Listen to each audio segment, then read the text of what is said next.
This is a quick video. It's just in the dark. Because, I don't know. I didn't feel like showing my face. I didn't feel like putting on my teeth or putting in my teeth. This is a kind of like a follow-up to that video I made about Franchot Pearson. Got a lot of people coming in the woodworks, and they don't seem to understand why I was upset about what Franchot said about Damar being ill. I was upset. I'm not going to say it too much longer. I was upset about him saying that the boy was faking his illness. Now, who in the world can fake a heart attack? And, you know, I get really, really upset about people whose children have died. And because, like I said, I didn't know death could be hard as losing a child. So Franchot must not have ever lost a child or anything for him to be that callous about that situation. So that's why I was upset. But this one guy, I blocked several people, but this one guy tell me I need to get up out of the bed and wake up because I'm old and whatever. And I went on and blocked him, but you have to overlook ignorance, because if you fool with ignorance, you'll get on their level and be just as ignorant as they are. But I did manage to tell one person, I wasn't ugly with him, but she, or whoever was talking about why I think the way I think and blah, blah, blah. And I was saying, I'm not trying to convert nobody because I don't want nobody to convert me. But I don't quote a lot of scriptures because I know them. That does not prove how righteous you are because you can quote every scripture in the Bible. If you know God, not believe in God, if you know God, you ought to have a testimony of your own where you don't even have to quote scriptures. I can tell you so many miracles that it's just unreal. I don't have to quote scripture. I don't have to say I believe in God. I had a minister one day. He came to see my neighbor to have a prayer meeting, but he had the wrong apartment. I answered the door and I said, "Oh, the lady, she lived next door. She was about 90 years old." And when he explained who he was, he asked me would I like to come over there for prayer. I said, "Yes, I'm not feeling too good. I need some prayer. I'll come over." So I got my coat and went over there. And while we were standing at the door, he asked me, "What church do you go to, ma'am?" I said, "I don't go to church." And he said, "Well, don't you believe in God?" I said, "No, I don't believe in God. I know God." Boy, this preacher was so mad. It was cold that day. You could see steam coming out his nose. That's how hot he was. I said, "Ooh, I guess I shouldn't have said that." But no, he shouldn't have asked me that. That's what it was. He shouldn't have asked me that. Because what people do about their God is personal and none of his business. But I told him, I don't believe in God. I know God. We get into my neighbor's house, and he, instead of him taking over, I'm sitting down. He said, "Well, we going to ask the neighbor from next door who knows God. We going to ask her to start with the prayer. And maybe she could teach us a lesson about knowing God." Now this old gray, I started to call him something, but you know, he was petty about what I said, and I mean, because if I tell you I believe in God, then I might as well believe in Santa Claus. You got to know this thing for yourself, and a lot of us don't remember the miracles that God have done for us. I think that's the biggest problem. Because I remember there were several times when I heard the voice of God to tell me something that was going to happen, and I accepted it. But when the time occurred for me to act on what I heard, it just flew right over my head. And the voice reminded me, it said, "Didn't I tell you what was about to happen?" And I said, "Oh God, I forgot. But then I remembered, and everything that this voice told, and this voice is my superconscious mind, or my God, you could say who it is. I don't know, but I know the voice. And it sounds just like me. And it would have to sound like me because it was talking like somebody I didn't know, a Japanese or a Spanish voice. I say, "Oh Lord, I'm losing my mind. Who is this talking to me?" But if God says, "My sheep hear my voice, and a stranger they won't follow," the voice has got to be familiar. So, but I'm not, I don't know, and it's a waste of time, and it may not be a waste of time. I can't say it is, but sometimes I get lazy. When I was younger, I would try to spread the word and tell my story everywhere I went. And then I just got tired. I said, "Lord, how come nobody told me all this stuff? I had to hear it for myself because it wouldn't come from the church. The church will make you go to hell. That's what they would do. You have got to have this key in your heart, and you got to be able to hear this voice and know it and remember." So you people who don't understand why I made that video, you trying to make a mountain out of a molehill. It don't mean nothing. Cause Franchot, he not gonna change nothing. This man is out there on, I don't know what he's on. He's on a whole different plane with these numbers and these colors. He's colorblind. He calls black and white when it's purple and white. He calls it red when it's not red and orange. And it's just a waste of time.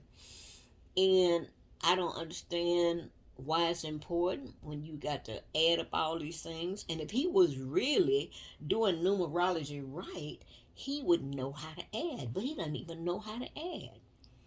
If you have the number, say like a date, today is January the 5th, 2003. You add these numbers up, you would say January is 1 plus 5 would be 7. And this is 2023. You would add that 2. You wouldn't add 20, you add the digits. But he adds 5 plus 1, which is 6.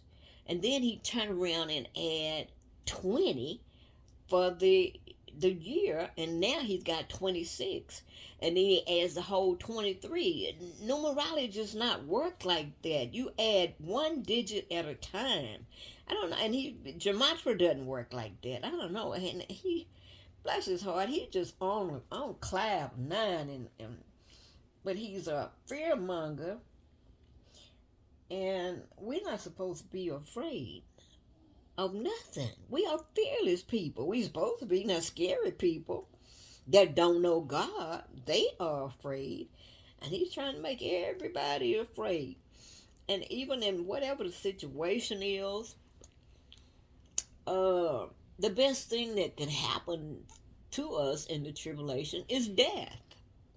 And damn near everybody I know is dead. And after they're dead, you have their memories, but nobody I know was tormented and all that. But in the end, it's still going to be death. Everybody wants to go to heaven, but nobody wants to die. But that's what you got to get in your mind, you people talking about the tribulation and all this and that and all of this fear. I just don't get it. Because I know we're going through some rough times, but the world absorb it and we recover. And they've been hollering about the world's going to end forever in a day.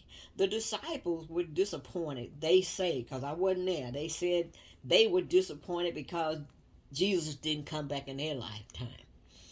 the Inquisition and all that. They were waiting on Jesus to come. So you have to consider the source and realize the human nature of man, the way man thinks. And if you would really, really lay your heart in the scales, you will find out that none of this stuff is real. It's all hearsay. Even the Bible. Because if you read the Book of the Dead, the Laws of Ma'at, the Hammurabi Code and all that, but I know you Christians, you don't read nothing, so you wouldn't know. But read that. And when you read these codes and the laws of Ma'at, they are identical to the Ten Commandments. And you probably say, when you read it, you say, God, where did he get that from? No, the question is, where did Moses get it from? You got to remember, Moses was an Egyptian. And he was raised as an Egyptian. So that's why he knew how to make the people obey you. So he went up there in the mountains, and that's a story, a fable tale, or fairy tale, or whatever. But, if you go along with the story, the fingertips of God wrote the Ten Commandments. And that was Moses up there chiseling on these rocks. That's Moses doing that, because the Ten Commandments sound just like the Hammurabi Code. And that's why Moses could throw his rods down and do all these tricks that the soothsayers could do, because he was raised with them. Some of them probably taught him how to do them. So that's all that was. He was raised that way. But I don't know. People are so afraid to open up another book and then open your mind and study your history, and you will find out the nature of man has not changed that much, and it's nothing new. People were murdering and killing and stealing and robbing and raping and doing everything, so ain't nothing changed. But a fool you find a fool every second, man. That's what P.T. Barnum said. A fool is born every minute, so just don't be a fool. But anyway, don't be afraid to read something else, and don't be mad when you find out this all is a fairy tale. There's nothing but a fairy tale. If we can't even get it straight who killed President Kennedy, and we got it all on film and everything, conspiracy theories and all that. So what do you think happened back in those days when they didn't even have the news media and the cameras and the pictures? You know it's some lies being told. Ooh, don't get me started about the lies in the Bible. And like I say, there's still some good in it, but it's a whole lot of human hands, and you can tell a man's hand been in it. And back to what's his name, Moses, writing the Ten Commandments. And when I thought about it, I said, if this God, Jehovah, made the whole world in 6 days, and the seventh day he rested, why did it take 40 days for God to write 10 commandments? Do that make sense? No. That just, if God, that's when you stumble on that kind of stuff. When you stumble and then you put logic to it, it don't make sense, and it just don't make sense. So logic, that's how we gonna figure our way out of this rabbit hole. Use logic.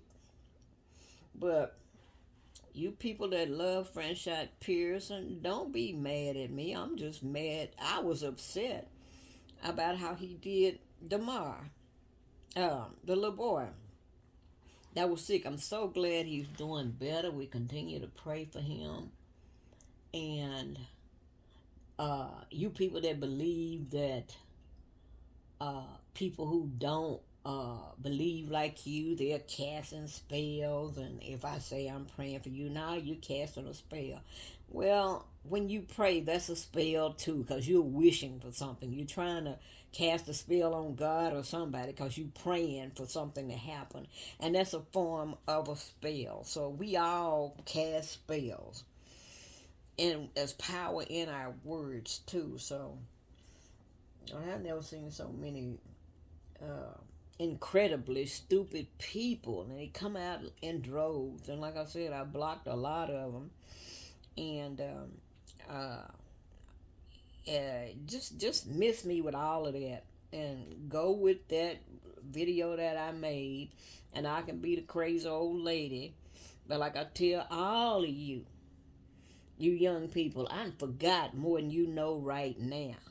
And the more I try to teach some of you, the dumber I get. So I just don't do it at all because people are not trying to learn anything. They're trying to make you look like a fool. So I don't even try to teach nobody nothing. But you figure it out for yourself, or ask your God to show you. Open your eyes so you'll understand. Your understanding is blocked. But anyway, this is for you naysayers that's upset with me about what I said in that video. And Franchot could care less. He gonna keep making his money and telling his story, and I'm not trying to change him either. Because he is who he is, and I'm who I am. So, you guys have a good night, and I'm going to bed. Bye.